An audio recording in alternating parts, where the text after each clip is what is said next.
पुन्हा एकदा दुसरा मोठा जमाव जमला आणि लोकांच्या जवळचे अन्न पुन्हा संपले. येशूने आपल्या शिष्यांना जवळ बोलाविले. तो म्हणाला, मला या लोकांचा कळवळा येतो, कारण ते येथे 3 दिवस झाले आहेत आणि त्यांच्या जवळ खावयास काही नाही. या आडवळणी जंगलात इतक्या लोकांना पुरेल एवढे अन्न मिळविणे कोणाला तरी शक्य आहे का? शिष्यांनी विचारले. त्याने विचारले, तुमच्याजवळ किती भाकरी आहेत? 7. त्यांनी उत्तर दिले.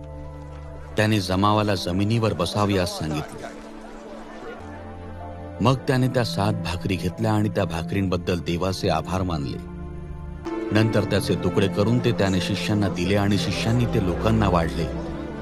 त्यांच्याजवळ थोडे लहान मासेही होते. त्यावरही येशूने आशीर्वाद मागितला आणि त्या शिष्यांना ते लोकांना वाढावयास सांगितले. सर्व जमावाने ते अन्न अगदी पोटभर खाल्ले. त्या दिवशी जमावात सुमारे 4000 लोक होते. उरलेले तुकडे गोळा केले तेव्हा 7 टोपल्या भरल्या.